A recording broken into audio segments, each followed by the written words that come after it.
With the Clovis Committee of the Whole meeting for October 17th, 2022 to order at 7 p.m. I would also like to recognize that we are on Treaty 5 land, traditional land of Nitchis-Wayset Cree Nation and homeland of Métis, and we are all treaty people. May I have an approval of the agenda? Before you do that, Madam Mayor, if I may. It's come to my attention, we won't have a meeting next week, which would mean this will be the last of the term. Can I get confirmation of that? There's no more regularly scheduled meetings. If any other meetings were to happen, they'd have to be called as special meetings. Okay. It's not on the agenda, but I think it would be nice for some of us who are not running again to at least have a opportunity to speak about or thank the public about our opportunity here. That pleases the mayor and the council. Everybody in agreement? No one will speak. Okay, thank you. Advance the agenda 5.4.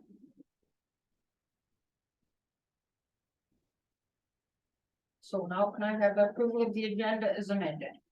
Councillor Colbert, Councillor Ellsworth, all in favor? Carried. I do have regrets from Councillor Valentino this evening. Thank you.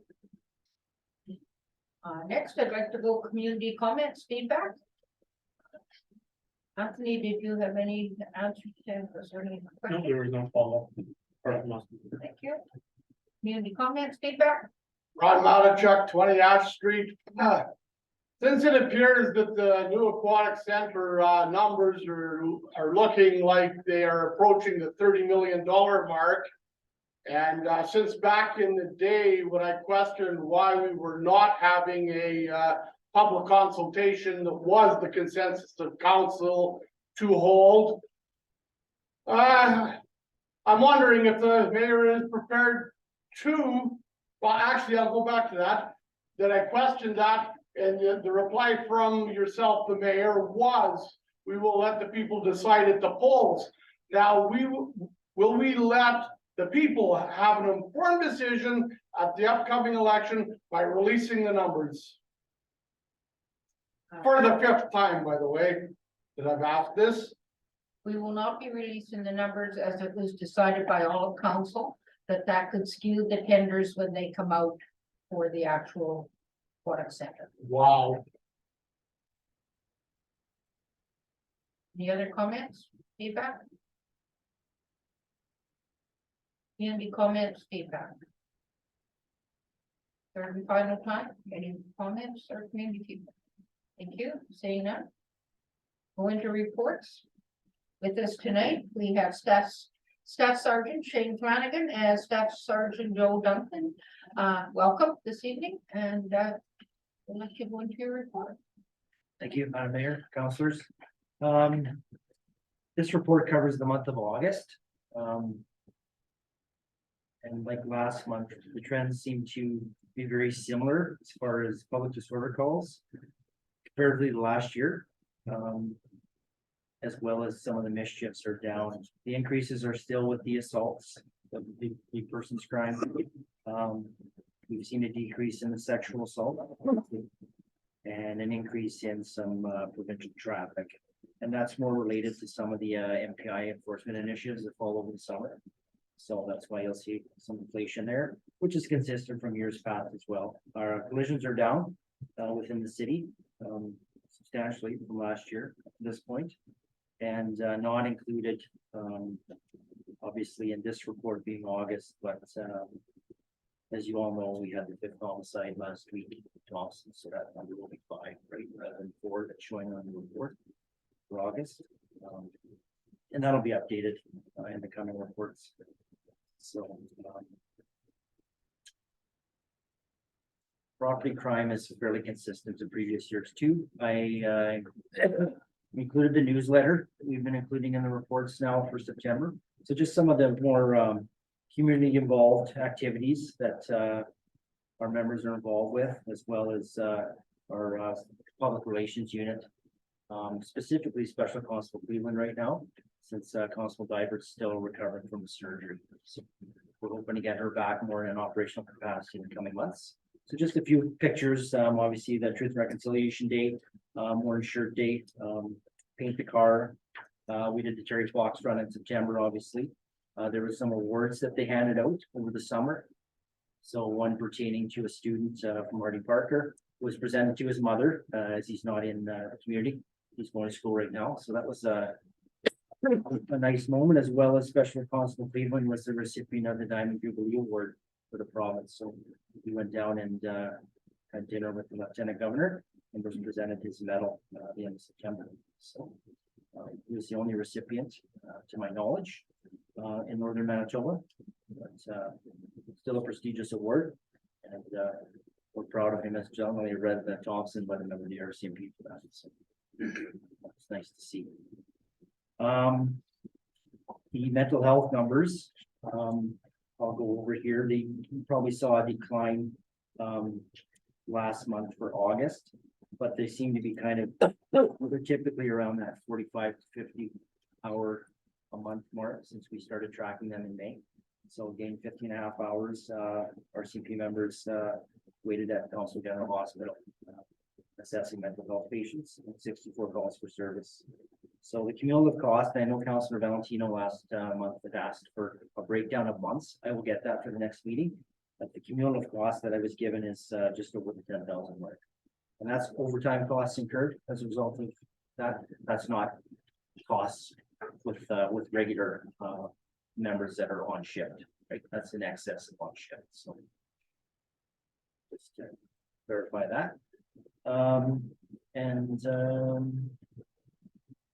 We have some murals that will be going up in the front way of the detachment by within the next week. That was a Reconciliation Initiative from Manitoba North District. They have a Indigenous artist that's going to be painting 3 different ones, and then bringing them up, and we'll frame them in there. So we'll obviously get some photos or whatever. Those are available hopefully by next newsletter. So, and there's a mural in the upstairs of the detachment as well that a gentleman from the pond did. Very similar to the one in the I believe it's the Heritage Museum. Is that right? So Miles Products, he sent me a picture of it. So same artist anyways. So, it's done in about 3 days. Quite impressed. So that's all I've got from the RCMP as far as this report. Thank you. Councilor Ellsworth. Thank you, first of all, for coming. The $10,000 plus, is that just for the month of August, No, that's cumulative from May on. May on? Yes. Second point, certainly proud that Constable Cleveland got a award. I think that was well deserved, and I'll never forget that incident. I followed that thing through, and I'll tell you, they could have turned it a lot different. So I'm quite proud that he got that award. I'm gonna ask you, I'll make some comments, and I'm being very careful with them. It's not a grandstanding, it's not an election thing for me. I followed through your report, I read through it on the weekend as I always do. If you're gonna put it together, I'm gonna read it. It was a little disconcerting. I know this is August. I do not know, because I do not know what is required from our police in regards to serious incidents and things going on in our community over and above a lot of this.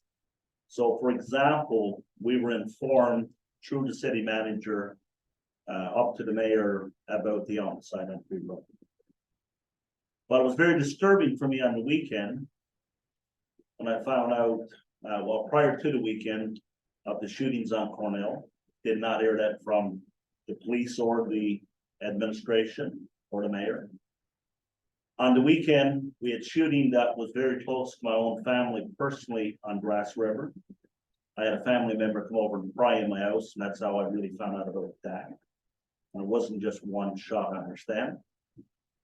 And then I also had a young man on Sunday morning, where it was almost an home invasion, and he was pretty shook up with his elderly parents in his home on in the Eastwood.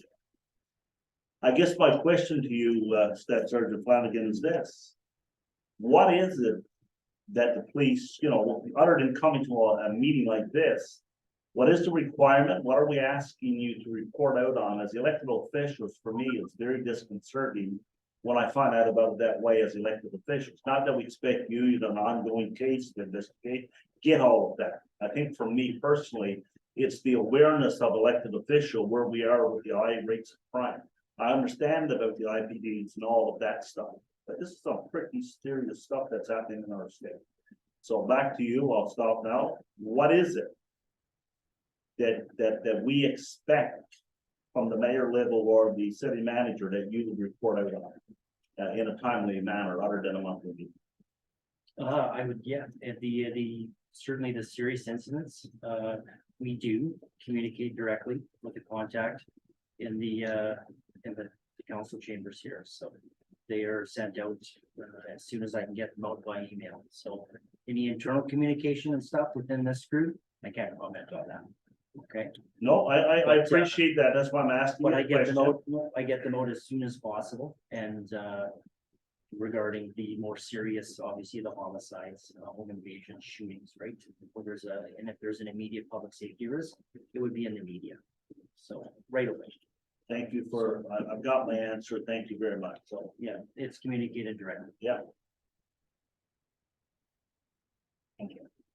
Councilor McMurdo? Yeah, thanks, Mayor Smith, and thank you guys for your reports and being with us tonight. I just had a quick question that was related to the divisional priorities.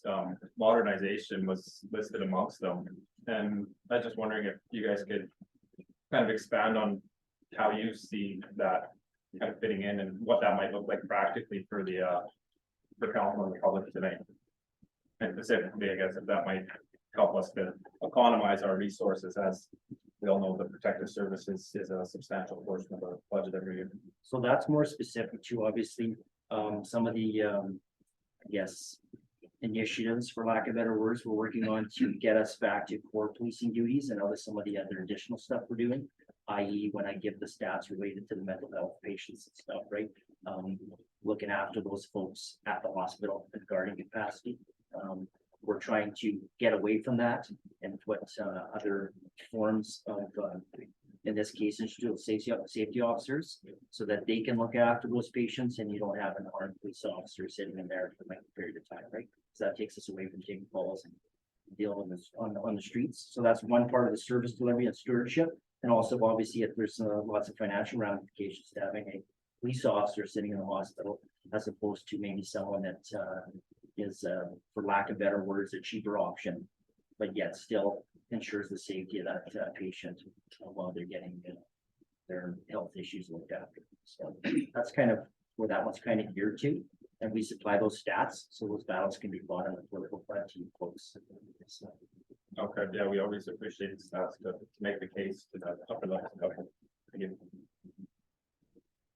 Councilor Wong? Thank you, Madam Mayor. Thanks for coming to give us this report. When I look at this report, there's a 14 category, break it down. When I look at up to date, it a little bit concern me because I read the report differently, maybe to my other colleague. When you average out the number, it looks like increasing by end of the year, based on last year, year to date, 2021. So a little bit concerned to me, and I'd like to know, based on your expertise, what shifting make it getting, to me, is getting worse in a way. And I believe there needs some sort of discussion, like what kind of direction, what kind of thing that we need to do more to mitigate those. I'm not worried about the traffic and all that. Those are, you get fined, you get pointed out. I'm not concerned about top part of the report. Unless I'm reading it wrong, the way that I try to interpret the report. Otherwise, I like to know what kind of strategy that we can come up collectively and make it different. Because it does concern me when I look at the average. like to lower those numbers, is that what you're getting, or the trends of those numbers? Because obviously the public See, when disorders. I look at year to date 2021, I just use one example. Using the top ones, sexual assault. Mhm. Total year is 74, but right now up to August, we already have 67. So when you break it down to 8 months, and then you times 12, it's gonna way over that number. So it's increased to me, forecast to be increased. Unless I'm wrong, but certain month could be peak, certain month could be low, winter time could be, I don't know, that's why I try to. Well, some crimes are more seasonally trending, i.e. the public That's what I mean. disorders and stuff, right? I wouldn't say sexual assaults would be one of them, obviously. And that's why you're seeing a decrease in the public disorder. It's directly affected to weather, most likely, it's a huge part of it, right? Those numbers are traditionally all lower in the winter time or the colder months than the summer ones. As far as the sexual assaults, yeah, we're 7 less than last year this time. That's how that reads. However, we don't compare it to the 2020 total. It's just the 2021. So at 115, let's say for 2021, right now, we're projected to come in below that, right? Based on being 7 below this time last year. Does that make sense? I try to comprehend that, but when I look at this, 2021 is the total year. Yes. That's already completed. Yeah. So the purple color is the up to date, which is August. We had 9 in August, yes. So when you compare month to month, yes, when you look at the first, it looks like some is lower than last year in August, but some are higher. But I'm more concerned about the total average, because that's what we're going to look at in next year. Let's say next year, 2023, we're going to look at 22. What is the total? So just eventually we're going to meet that point. I hope it's not. I'm glad that you explained some crime is seasonal. Yeah, it is, like it does affect it, I should say. So that's somewhat is a good news, but like I say, when I read it differently. I kind of like, some concern there, right? So. No, certainly. I mean, for sexual assaults, it's a positive thing. It's 7, we're 7 cases under what we were this time last year, right? With this being 3 months to go, September, October, November, December, right? So there again, there's a time lapse, and this is August stats, right? So I couldn't tell you what September will be until we get those for the next meeting. But for an offense like sexual assault, it's a positive numbers down. Obviously, it's a very serious criminal offense. Assaults being up 15 is obviously not a huge increase. And there again, it's not a seasonal crime, but it seems to be there's more than in the warmer months. That's just a trend. That doesn't mean that there may be something that December you'd have more. It's just one of those anomalies. You can't really predict that crime type. And the domestic assaults being 7. So with the higher numbers that Thompson does have, having only 7 away from where we were last year is, it basically very stable as far as statistics wise. We haven't seen a massive increase in those criminal offenses. Where we've seen the increase, obviously, is in thefts, right? So some property crime increases, and the other self-generated ones, like you said, traffic tickets. Those aren't really stats that are going to talk to the violence in Thompson, right? And they can easily be inflated with certain enforcement initiatives, right? Yeah. So That's why I said earlier, that part I'm not really concerned. Right. But as far as like the sexual assaults, it's a good thing we're 7 below what we were last year. Now, is that going to be less than 2023? No, and you can see that 2021 we had a higher total than 2020 and 2019. So there was an increased trend of that. The good thing is it seems that trend is going back down. Year to date, right? There again, I can't predict what the next 12 months is gonna be. That's wise. Appreciate that. Thank you. Thank you. Anyone else? Thank you. Oh, Yeah, I'd just like to say, thank you for your service. I will be around for the next Dark Council. Appreciate the work that you do. Please extend my congratulations to Councilor Cleveland. And if it's of any use to you, no one needs to tell you your jobs are hard. I'm sure you guys know that. A lot of stress. If I could implore you to be involved as much as you can in the community and let that service therapy, and certainly can, if you let it, as you go through the difficult job of trying to police this community. Thank you. thank you very much. outstanding effort, and your. Thank your members and especially we're speaking to Muscle Diver in Cleveland and all the efforts they do that certainly help our community safety strategy, which we also put forward. It's a roadmap, a living document that hopefully help bring all these numbers down if we continue to follow them instead of putting it on a shelf. There's a lot of good comments there. I guess I was gonna ask you what you thought. I don't know if you reviewed that. I know that you were all part of that. And we'd always welcome any comments on that. If there's anything in that that would help us reduce crime. I think that's our long-term strategy to reducing all of these risks. And I know we all know that -7 is too many. Yeah.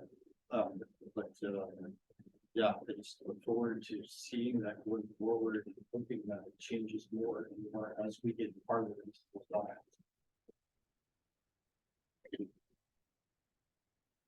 Anyone else? Well, thank you for coming. Appreciate the stats every month and everything. Good to see it every month. And I don't have much to say. Crime, gotta fight.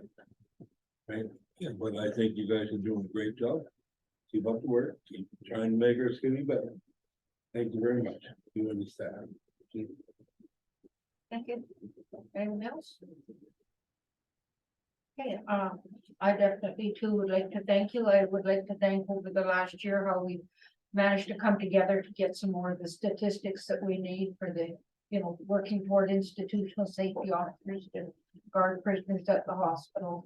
How you've come together to work with community well-being and safety strategy plan. It's definitely all been appreciated, and basically all the work, that is done by your forces. So please pass on our thank you, and look forward to working with you in the future. Thank you. Have a good evening. Thank you.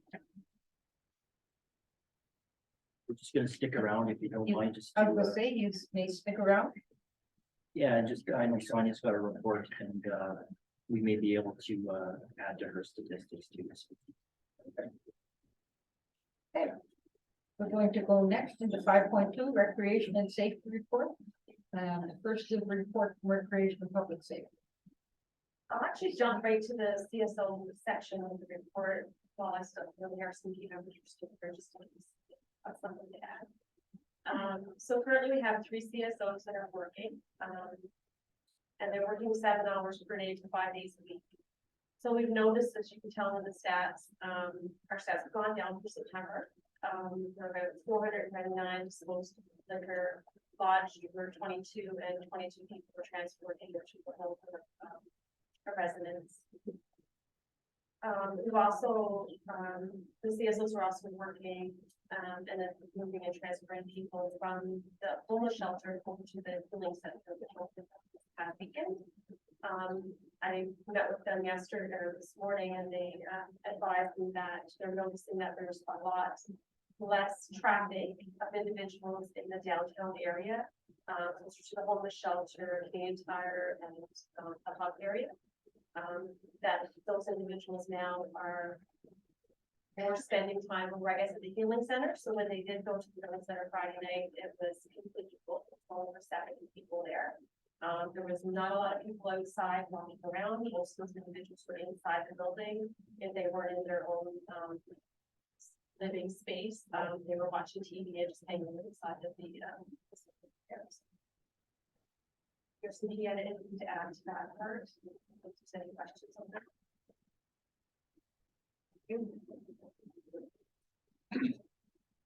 Next, we'll go to Bonnie.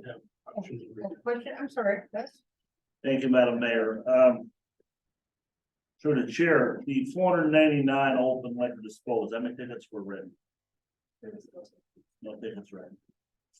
I left the city hall today a little after 3 o'clock. I drove down to 70th Street. I'm here to tell you, there was 27 homeless people in downtown core. I counted them. Now, I expect them to be sitting up in the OM 24/7. No, I don't. But we shouldn't get comfortable thinking that they're just gonna stay there because that's not gonna happen. I'm hoping that the Sobered Center does work. It is cold. I talked when the staff sergeant was doing his report. We talked in numbers in certain areas coming down. And actually, as it gets colder, you are going to see numbers come down. Who wants to do outside when it gets to the minus? And it's a great thing. You got a place for food and shelter and whatnot. Not an issue, but you shouldn't get comfortable thinking that there's going to be nobody downtown because that's going to happen. We're still dealing with evictions there. And I'm still concerned. And that's the change. And I don't have all the answers. But I think it's something we have to work on, whether I'm here or not. It has to be worked on. We can't have people just breaking the bylaws and just dumping out the dues. I don't know what the answer to that all is. But 499 doesn't tell me one name. It's 499 open bottles of liquor that's poured out on the ground. And I quit drinking like 38 years ago, but now it's in the system. Might have to go back to treatment again because it's all poured underground into the river system. I think that if we got bylaws, we either change them and say we don't ticket people or we enforce it. I've always said that, and I mean it. How do I sit here and talk to the Minister of Justice or the Premier? Oh, no, we can't talk to the Premier, I guess. But the Minister of Justice about numbers, I say we pour out 500 bottles of liquor. Is that 500 people? Is that 50 people? What is that? So that's a problem for myself personally. It'd be no different than the police telling me that I can't drive 140 going down the highway, but they don't give me a ticket. Same thing for me. No, the law says 100. If not, you'll be ticketed. And this is not slanted towards our administration. I think that is a we problem collectively. And I don't know how we deal with it, but we need to change it somehow because I don't know how you get the message across. So I'll leave the rest for now. Thank you. Thank you. Counselor Crew? Thanks again for coming. I was just curious, has there been calls to the new healing center? And if so, have they been severe or has it been quite under control? No, I mean, obviously, it's only been less than a week, right, since it's been operational. So I think they have some growing pains over there they're working through, obviously, like if anything. As far as what we're seeing from calls for service for the police, no, we haven't been calling for anything serious there. But there again, it's relatively new. So it's something certainly we can report on in the future. Counselor Funk? Thank you, Madam Mayor. From the beginning of this idea to put a sobering center in those buildings, my concern has been about Eastwood School. And so I know that there's been a lot of outreach from behalf of your department at Eastwood School, so I don't really know if there's anything for me to ask you. But in terms of the city, to make sure that the impacts to that school is at a minimum, what do we have in place other than the short-term presence of the RCMP? Are we engaging an open dialogue with the staff at Eastwood School to ensure that that's known to us immediately? Yeah, the principal of Eastwood School is part of the committee who's been planning for this. So she's engaged all along. Concerns that are brought up are then addressed through that committee, whatever and as we meet, we have been meeting up until now weekly. So I'm sure there'll be another meeting this week to debrief on any other concerns that might come up. There's also been a community outreach engagement at Wapanuck School several months ago to listen to the parents and some of the kids, what their concerns would have been about it. So I think one outstanding change that they wanted to see was movement of a bus stop. The issues we're trying to figure is moving that bus stop makes it so close to the next one. Is there a point? So we're working through little things like that to try to mitigate what their concerns are. If I may, I assume there was an action item list created with follow-up on each one of those. Yep, that committee is chaired by Kim Hicks. And every meeting those are reviewed, what the actions are. And then deadlines are put on all of them. So That's good to have. Thank you. Okay. Counselor McMurdo? Yeah, thanks for that, Mayor. Just kind of relative to Councillor Ellsworth's remarks about the 499 open liquor disposals. I would encourage writing some tickets for those as well. I know right now the process might be a little bit clunky, but the city has secured the Square Safe software, right? And I think maybe moving forward as more departments become digital, those records will be neater and more easily kept, and therefore easily to convey that information when we go to lobby, that these are the outstanding tickets, etc. So, thank you. Yeah, there will be public safety modules available on that in the future. Right now, it's all just the basic data getting in there, so it's more of the building stage. Yeah. Of putting the GPS, the GIS, all the other layers and the addresses in. But eventually there could be that capability, so if the next council wanted to have functionality such as that, that's something that could be considered. Right now, I believe tickets would be done manually, is that correct? So it'd be a paper long form ticket by hand. I'm not sure how long that takes to fill out a ticket. Thank you. It would take some time for them to fill out the ticket, so you're probably looking about 15, 20 minutes, maybe to check in all the information for the person, maybe take a FIT on them. So they can spend quite a bit of time dealing with just writing one ticket. So your 499 liquor disposal stuff could probably go into ask more than on the streets, if they have to take that time to actually write tickets. And if I could just follow up, I could understand that there's a trade-off there, and hopefully our CSOs and RCMP exercise good judgment when it comes to that, and at times, certainly if there's a lot to address, maybe just, disposing, but I think that the deterrent in writing that ticket too, right? And if other people see that ticket being written, then maybe you see less over time, so it's just my thoughts. Thank you. Thank you. Deputy Mayor. Realize we're a community of the whole and Birmingham this would have been.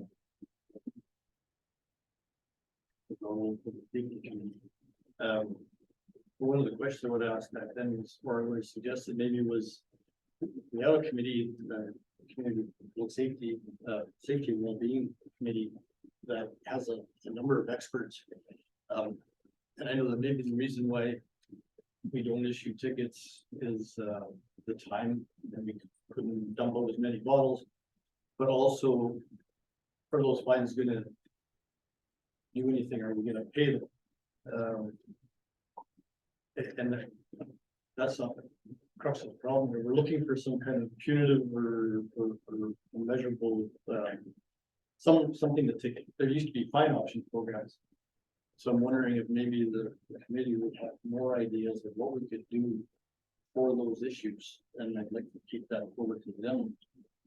Ask the administration to see if they have an answer for that. There's other things like the fine option program, maybe there's something else we could do, that what exactly it is, but we need something that we have to change the bylaw for, so that it's actually useful. There's something that happens because you're doing this.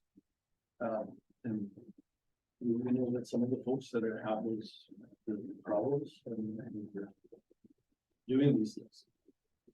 Giving a ticket, it's, I don't know how we'd ever collect.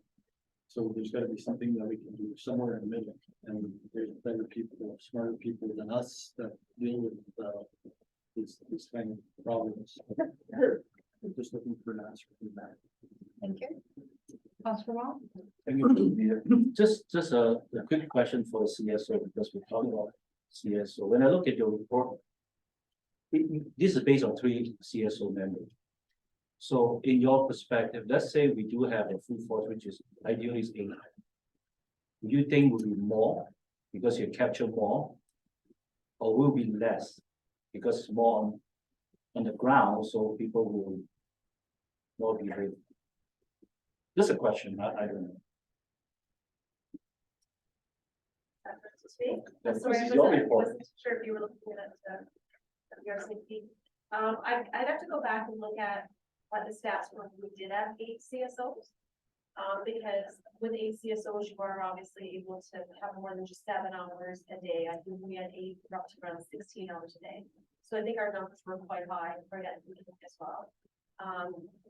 So I think that the stats would reflect that. I think that the numbers would increase. But again, having more CSOs out on the street, it could be a deterrent as well. And then, so they're in different locations of the community. So we have more people not drinking in public, and there'd be less, it could be less on that as well. So I have to look at what the stats were back 6, 7 years ago to compare the two, but I think that the stats will be a little higher. Can I just follow up quick?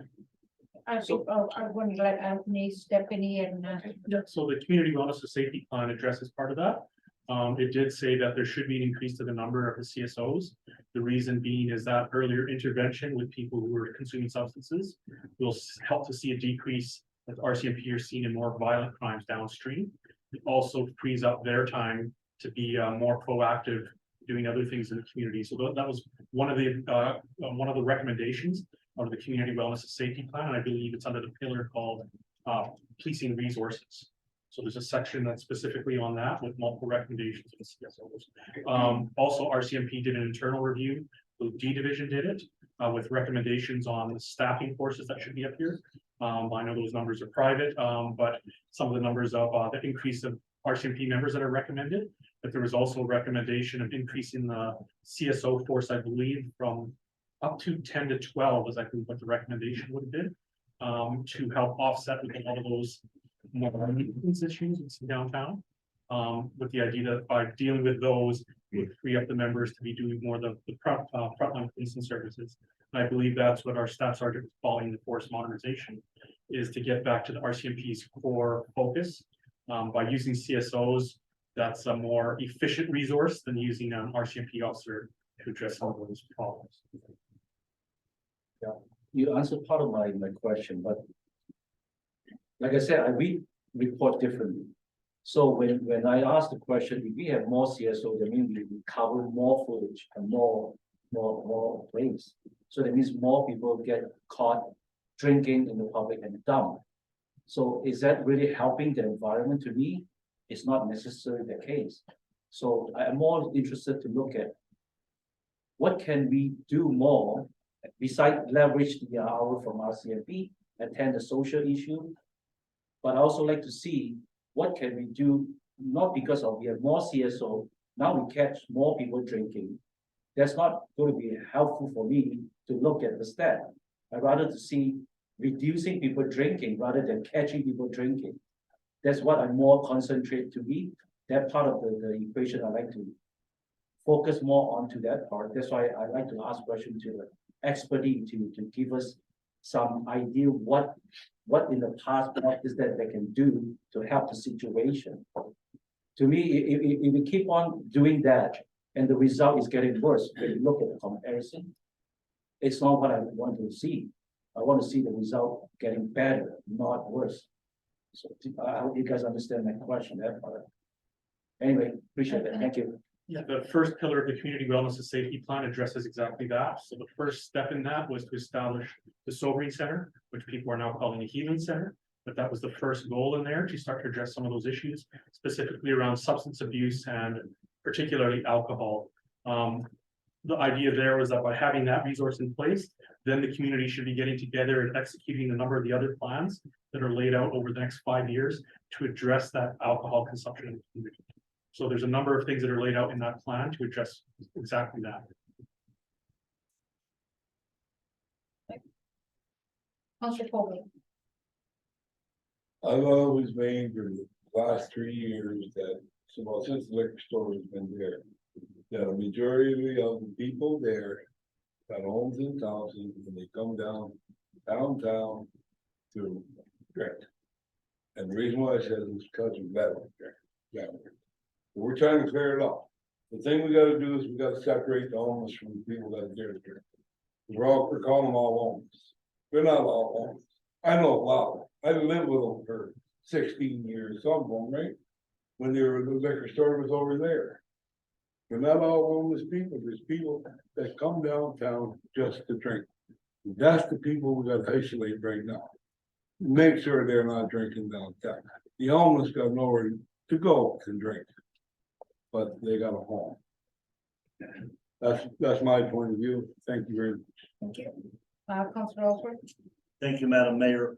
Just a couple quick points. First of all, if this elected body probably met more often, the community safety committee, maybe on a monthly basis or something, I think there would be fewer questions than there would be more online. So going into the future with a new council, that might be something we want to think about, having meetings more often with the elected body so that we don't get into the chamber and trying to figure out what's happening with them. And secondly, to Councillor Lundmark's point, we talked about the 800 something baubles at the last time that the report was putting forward. It was never about collecting money. We knew, we possibly, it was all about getting statistics so that we'd have more ammunition when we met with the provincial government or the federal. When we talked to them, is, I mean, one of the things that we have learned, I believe, well, over this last 4 years is that when we go to meet with the ministers and we're well prepared with statistics, we get a better sounding board than we do today. If you have nothing, if I said I got 500 balls, well, whatever. If I says there's 250 names to those, that's been steady, the same old people. Now we're talking. What are we doing about that? Similar to Councillor Coburn's point, on our streets today, there's a lot of people that is not poor. They have cell phones, they have homes to live in, whatever. That's a different issue than the homeless. And that is something that we're going to have to zoom in on and talk about in the future. There's no doubt about it. And no one is saying that our people's not doing a good job. No one is saying that the community safety wellbeing plan is not a good plan. You don't hear that. The problem with us is we got poor communications. That's not the police's problem. It's not our administration problem there. It's we as a council. We need to say, we need to meet more often. We need to be more updated so that when the people that we report to ask us a question, we got the answers. And that's what's lacking, I believe, because I think there's a lot of good work done that we probably don't even know nothing about. Thank you. Thank you, sir. Anyone else? Okay, thank you for that report. Definitely, I think with the opening of the new healing center and with the plan, community safety wellbeing plan, that was basically the launch. There definitely will be more community input from the other pillars in that because they will start to come together through this plan. So thank you very much for your report. Yeah. Hey, That was just CSO version. and then now we're going to go into bylaw and animal control. Start from the beginning of the report. So at the last report, I mentioned that we were talking with the taxi industry regarding the installation of the audio in the taxi cabs. It was asked if we sent their letters to the actual industry with all the drivers and owners, which we did. Out of that, 29 letters returned to the inspector with just one person interested in having the audio turned on in the taxis. Because the industry keeps coming forward to the inspector, and I believe he speaks to maybe sometimes the RCMP, I was told, there's a lot of safety concerns still that they have.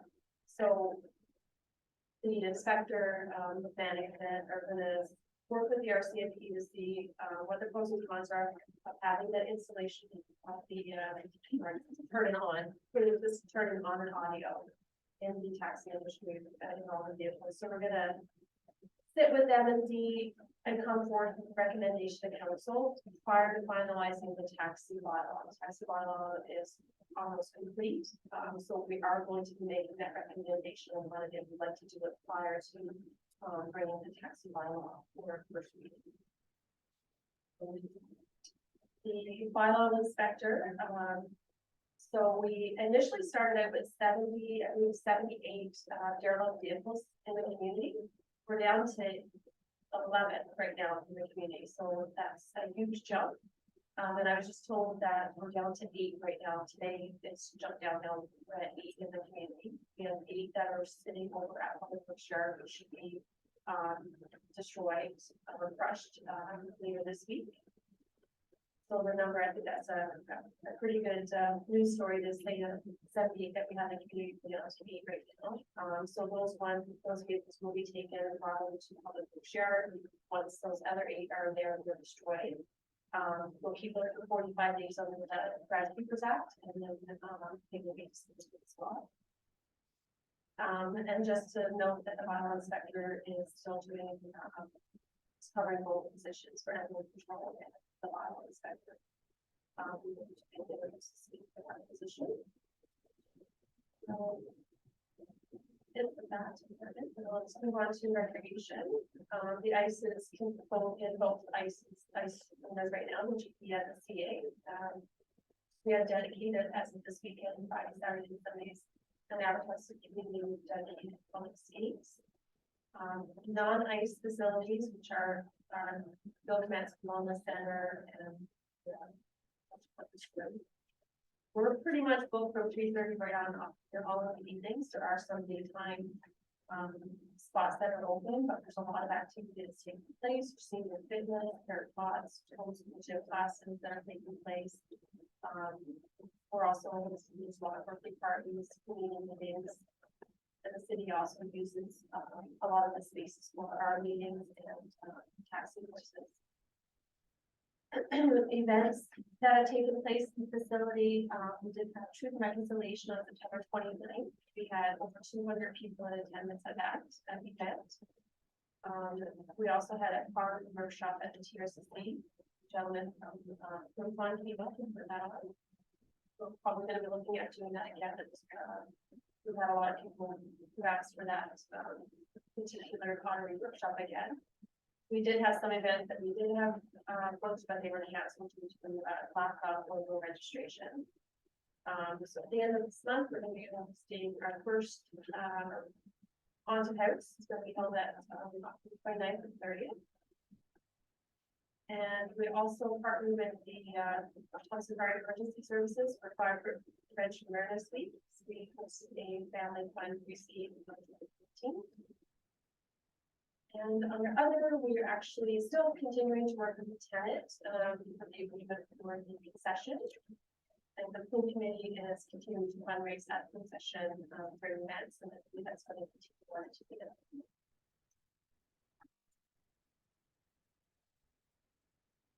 end.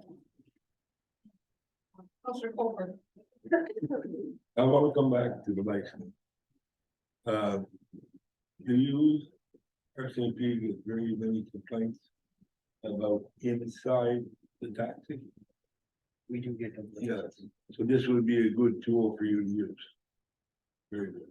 So I can't see why this council, good things to help our community, help the people of our community, help our RCMP. This would be a good thing to enforce into all of our taxis. That's my opinion. And I think that should be done. And if I'm on if I get reelected to the council, one of the things I'll be pushing for, because right now I'm on the taxi commission, right? If we're not electioneering here tonight. Yeah, it's okay. I'm sorry. Thank you. Okay. Yes, that's it. I just say it's a good thing to do. Okay. We, as a city council, we can enforce it. Councilor Osmer. Thank you, Madam Mayor. First of all, Sonny, thanks for the report, a good report. I do have a question. It's certainly something I've been hearing from the public, won't be new to you. The children's playground area across from the reception area.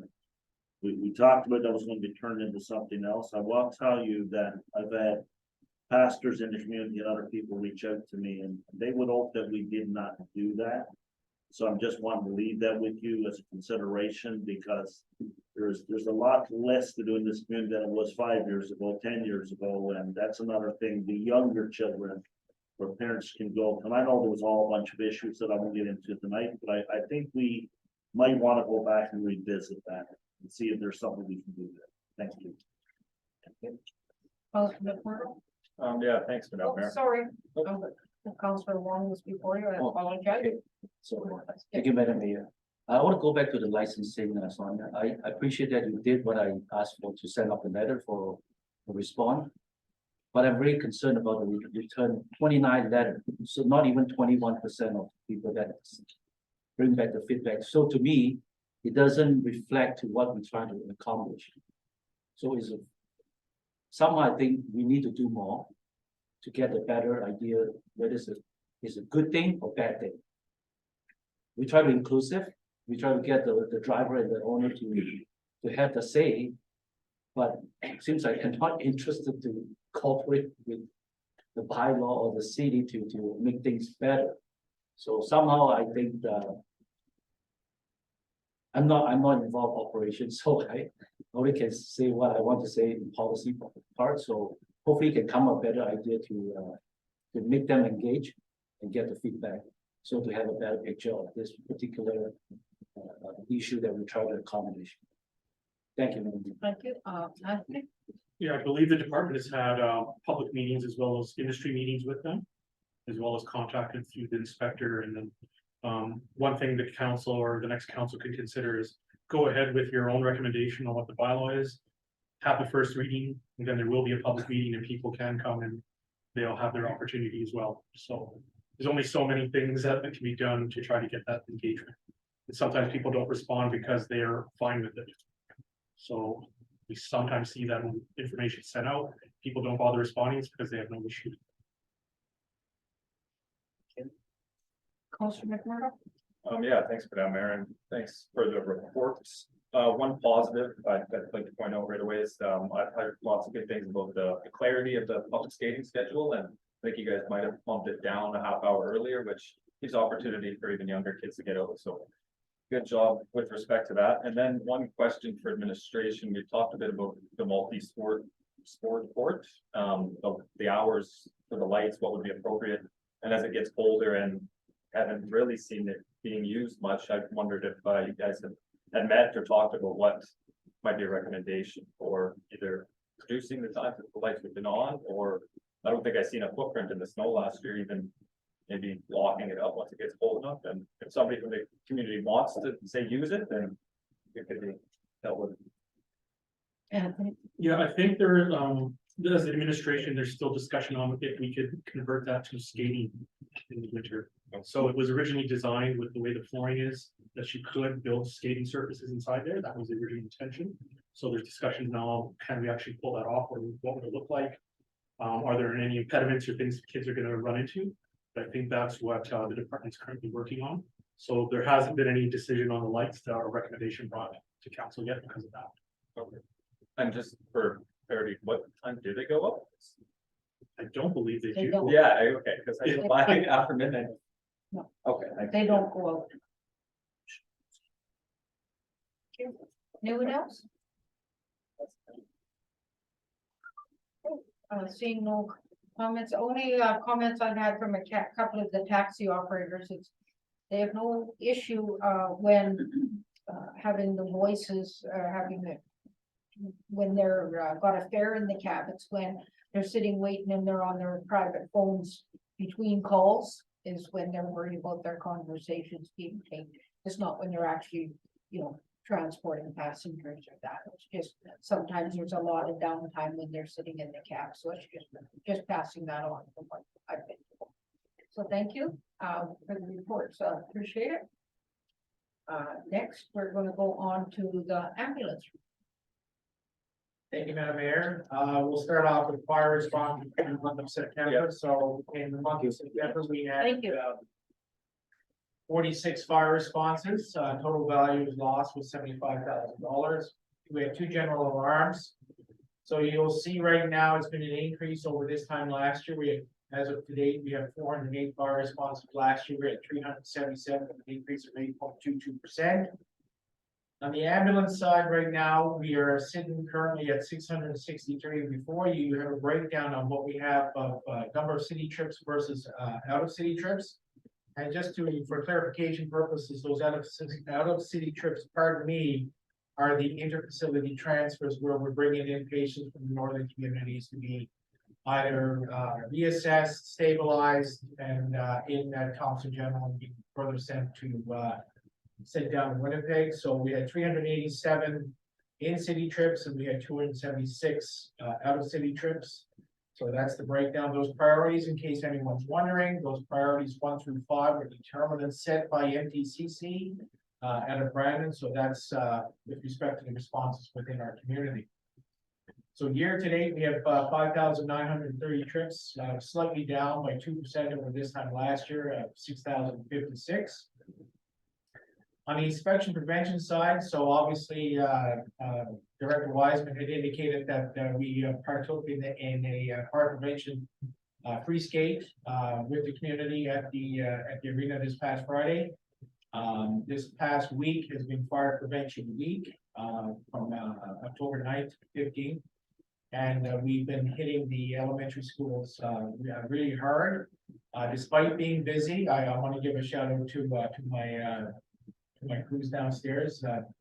They still managed to help set up the house that we had graciously donated by KTC, which is an excellent educational tool for the kids. We've had nothing but accolades from all the teachers that have witnessed this house and the information that's passed on to our children. We just have to finish off this week with respect to a couple of our elementary schools and of course the French school there in the north. So that, on the prevention side, on the inspection side, for the month of September, we had no inspections, re-inspections. I was away on vacation mid-September. Year to date, we had 16 with 2 re-inspections, and of course, year to date with 18 and 6. And on the fire pit inspection sides, current month, we had 2 inspections, 3 re-inspections, a total revenue of $276.50. Year to date, 35 and 71 of $5,176.50, and of course, slight increase over last year. So the message is getting out to our community members the importance of maintaining fire pits and installing fire pits in their backyards and making sure that they're following the RC's guidelines. Thank you. Thank you. Any questions? Councilor Holsworth. Thank you, Madam Mayor. Because I don't know, the 148 no patient, what does that mean? The 148 no patients is where we either had contact with the patient or we had a patient refusal handled by other agency, typically the RCMP, at times the CSOs, and of course, a no incident found. So that's the 3 criteria that we categorize as a no patient. Thank you. Anyone else? Deputy Mayor Lambert. Well, thank you for the report and your stats. I don't know if the general public's aware of all the stuff, just stuff that with the RCMP and everybody understands that too, that we need those stats for meetings with the province. I didn't know this until that meeting the other day.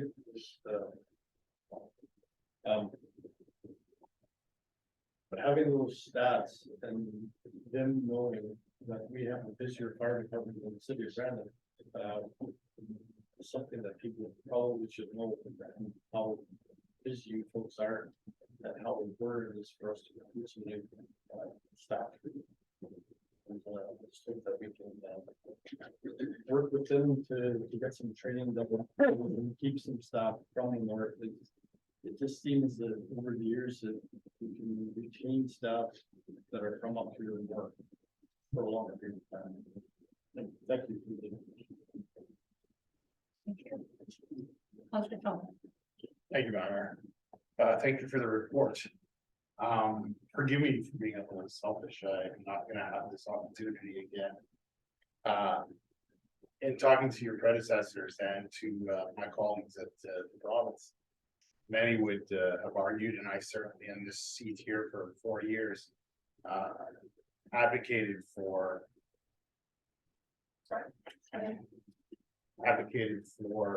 forest fire prevention measures, which the Fire Smart program was supposed to be. In talking with the administration, it feels like that kind of fell by the wayside. In my way, I will continue advocating for the city of Thompson to do something. And I would hope you feel the same way, in that forest fire is probably one of the bigger threats to this community to this day, and it's not going to get any better. I feel like the risk is getting worse. While it's not a part of the report, I would ask that you kind of maybe take up that torch and make sure it doesn't get forgotten, because certainly for the last 2 years it has. And I care about my community, and I do feel like at one point we are going to get hit. It's going to be a matter of when rather than if. I hope you can do something like that. Thank you. Best of luck. We actually, may I? Yes.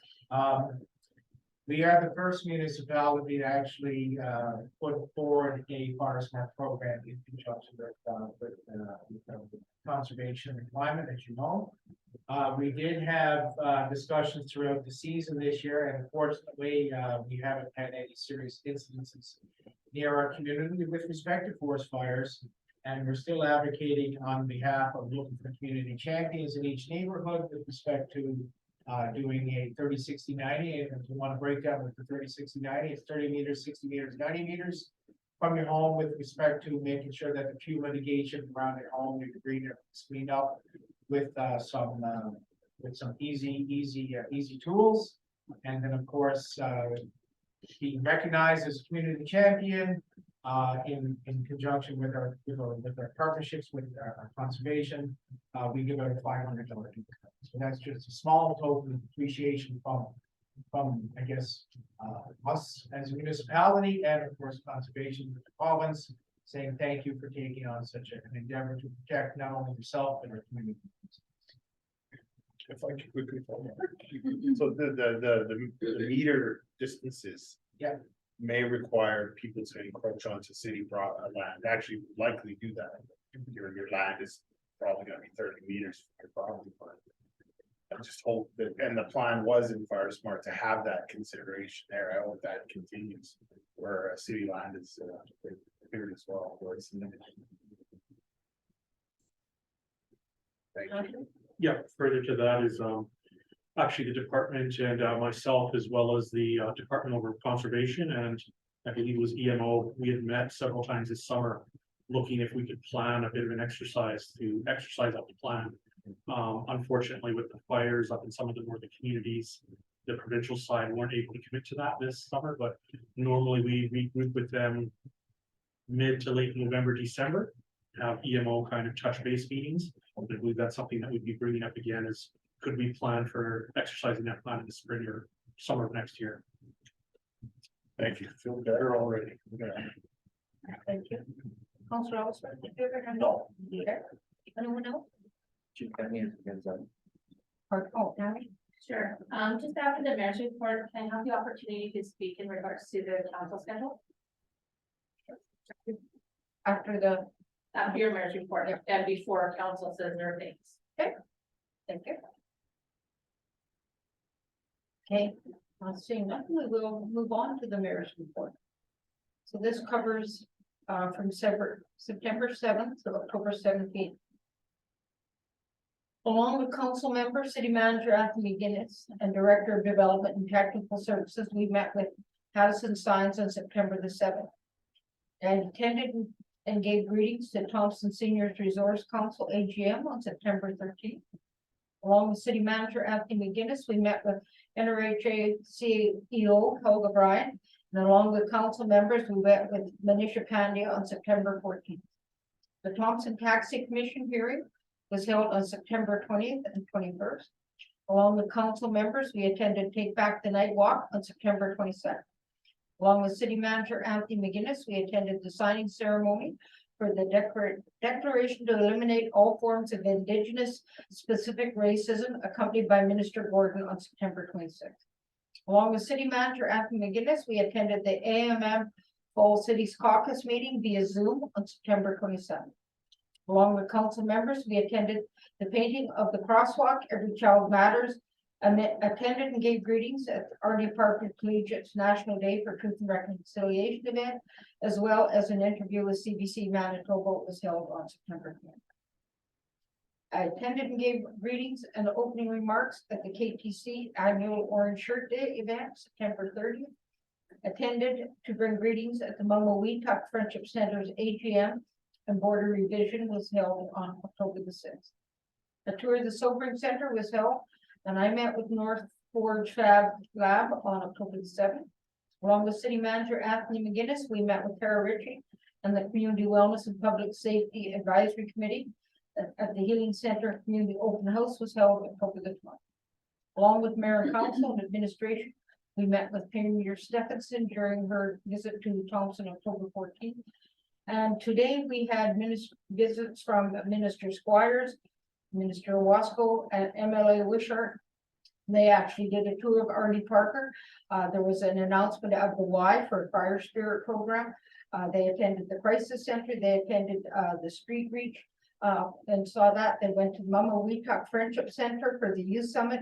There was a visit with the UCN daycare, and they met with the seniors this afternoon, and I think they had lunch with them and then attended. And then there was the poverty reduction task force had their meeting in Thompson today, so they split up. They had a very busy day. They were here from approximately 9 a.m. till 4:30 p.m. So it was a good day for Thompson, and that is the end of my report for today. And I will go to Tammy next before we start with the next. Sure. The council voted that there was no regular meeting of council for October 24th. So that schedule that he was referencing was approved at the organizational meeting of council in 2021. On January 31st, 2022, council passed a new organization and procedure bylaw, which moved to committee of the whole and regular meetings of council, and we removed the standing committees of council.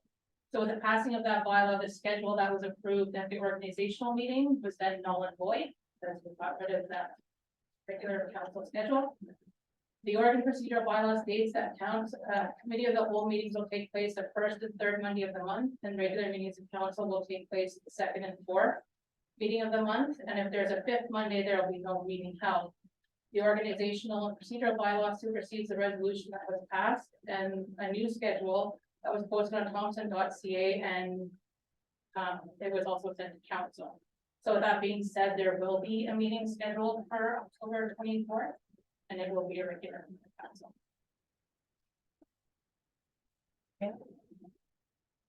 Never ends. Well, Councillor Funk, would you like to do remarks tonight, or would you like to hold till I- 24th? We had a pretty light schedule tonight. It might probably be fair to do it tonight if, Okay. I requested, so I don't mind going first if my colleagues don't mind me going ahead of them. I might steal some of your fire. I doubt it, but,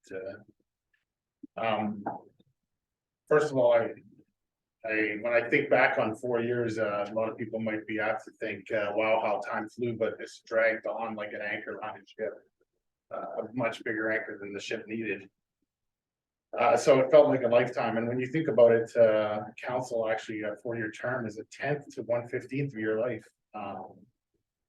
So I'm in thinking that I'm very proud and honored to have served this council and served my community. I'm pleased to be done for sure, but very happy that I did that, and very happy in the way I did it. Thinking back on mistakes and regrets, I made a couple mistakes for sure during this past 4 years, but I have absolutely not one single regret from the 4 years time that I spent on this council. Not one. I voted independently as much as I could. I didn't get swayed by the councilors. For me, transparency was a very huge thing that I advocated for from the very beginning. Some of the evidence of that, and I certainly wasn't alone in this, so kudos to the rest of council that made this happen. We've now got video of council meetings, which I think has been a big step forward. We now recognize Treaty 5, which was a big thing for me, and I know this fellow beside me also felt that was important, so I'm very proud to have been part of that, bringing that forward. I'm also very proud, and even though it brought me lots of trouble, I wouldn't change a thing. My transparency on social media and the ability for people to reach out to me, and my ability to reach out to people, I was very pleased to be able to do that in that way, and felt like I certainly I was able to reach a lot more people that way than I would have normally otherwise. I also made myself open to conventional media as well as non-conventional media.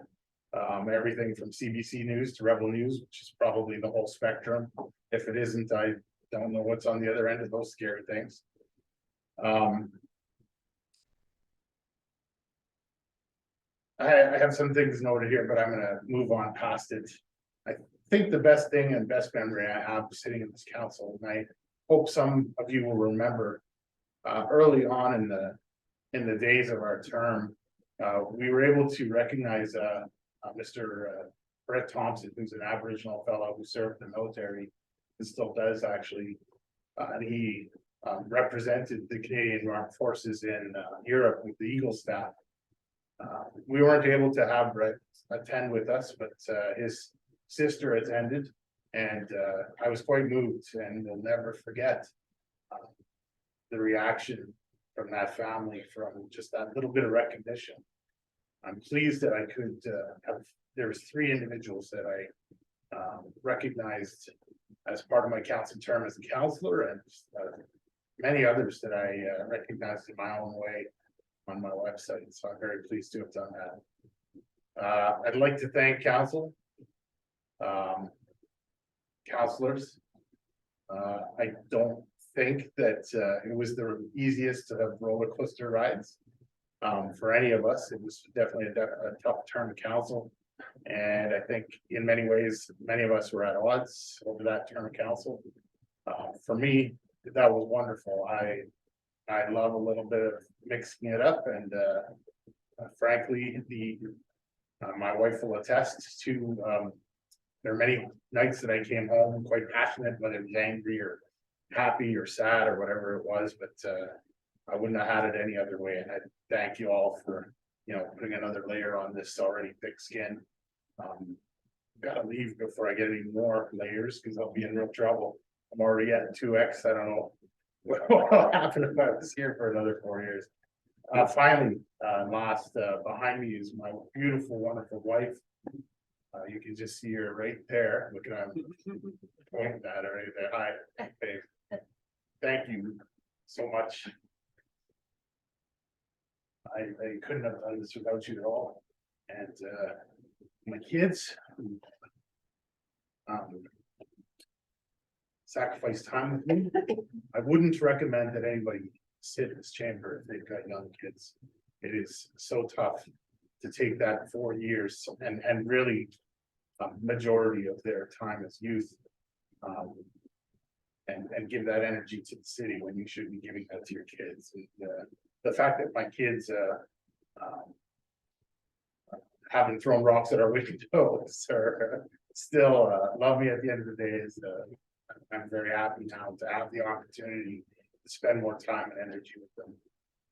And I wish the city the best of luck, the next term the best of luck. I hope that you have success. Success doesn't always mean that everyone agrees, but thank you all. I appreciate it. Ritzko, I love you. Thank you. Thank you. Anyone else? Great. Yeah, I didn't have anything written. I was thinking next week, but very briefly, I'd like to express my gratitude to the city of Thompson, to my fellow councilors, who I think I've had the opportunity to learn something from each and every one of you, and some of you really taking some time to help me along. To administration, you've all as well been very helpful, and couldn't have got by without you either. I think for me, Councillor Fountain hit it on the head with the young children, and that's why I didn't choose to re-up and for another election and another term. It's not because, my passion and care for the city of Thompson has diminished in any way over the last 2 years. So thanks for the opportunity. It was challenging, enlightening, frustrating, and occasionally rewarding. So Thank you. Anyone else?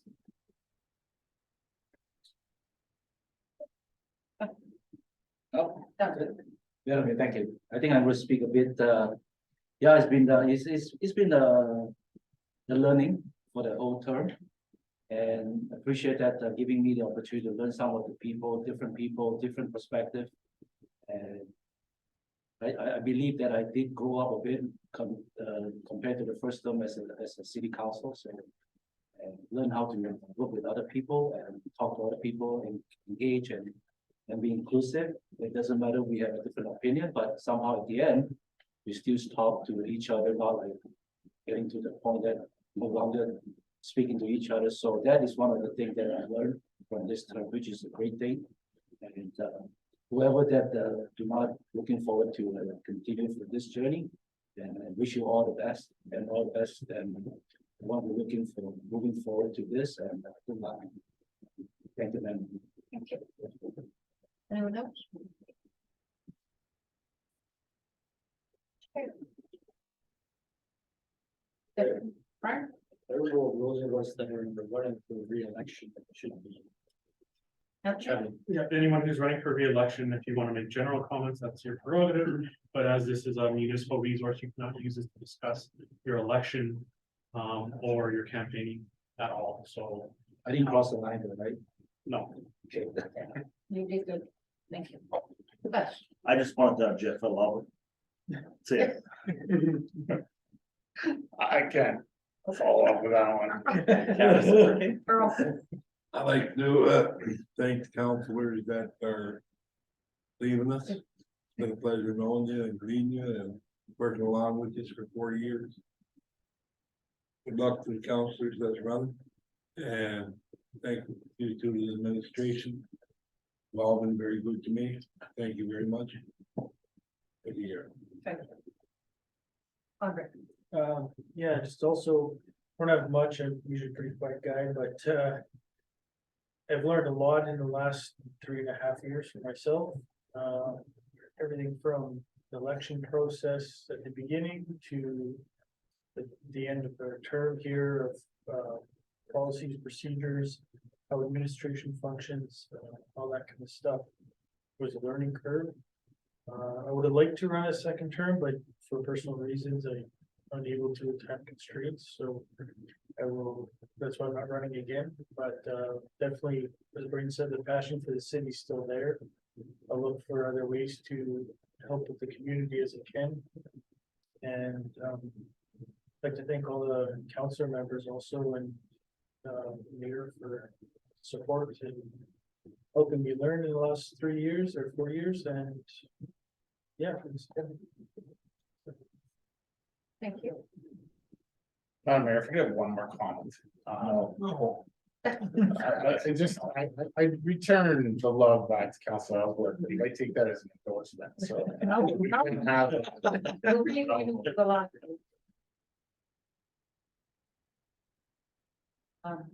Thank you. Deputy Mayor, did you have any comments? That's what we're doing, I guess, just thank you to the administration so much for everything you send us. Thanks for my reading material and following speak material, thanks for all the reports and everything that you provide us. The wisdom that you give us, and that you're just as new to this as us. But, man, you learn to drink out of the fire hose, and, I just sure appreciate it. All the different things that the administration does for us, we get to see and learn, what the city's doing, and thanks to the fellow councilors, the mayor, there's been some great debates and so much fun time, but I tell this to everybody that would run for council, it's really, there's a lot of work. That if you really want to put everything into it and review all the documents that come to us, all the ones that are in all that, there's a whole pile of things that people don't see behind those words. Preparation, and the more you're prepared, the easier the decisions are, and you can have all the information. But yeah, it's like, still on the passion for it, I'll stop there because I can get most of it wrong. Thanks. I'd just like to thank everybody. Nobody can say it hasn't been the most unique 4 years like the ever the Thompson has started out with our one ballot wrong. We ended up started out there with votes. And it has just continued over the 40 years. It's been unique, it's been challenging. No other council in our history has had a pandemic for 2.5 years going through it. I would just like to thank everybody for the debates, everything that's gone on for the 4 years and the challenges, and those that aren't running for council, absolutely, best wishes for what you're going, and hopefully you're all young enough that maybe want to come back in the future for council. Good luck to the rest of us that are running for positions, and just let's all do our best for the community. That's what all our hearts are. I don't think we could be remiss without our administration. Tammy and Angeline have absolutely done everything for us.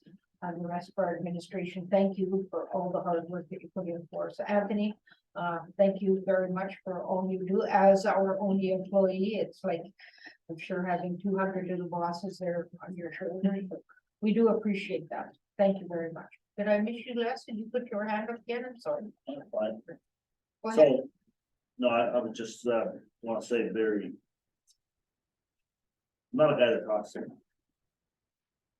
But I will tell you this, I've been involved in public life most of my adult life. It's not easy, to be a city councilor.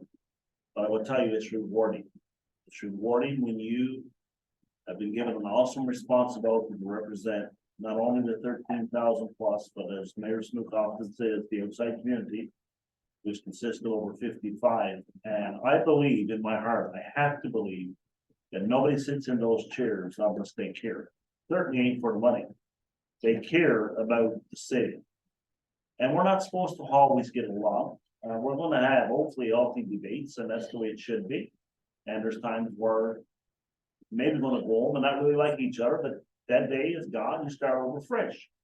And I will say to some councillors in this room, I mean, some of us a little bit rough start, but as we progress through 4 years, it certainly got a lot better. And I think as we're leaving, I don't think anyone in this chamber, and particularly the elected folk, is leaving with something against each other, none of that. I mean, it's just, we had a duty to do, and I think we did the best of our ability.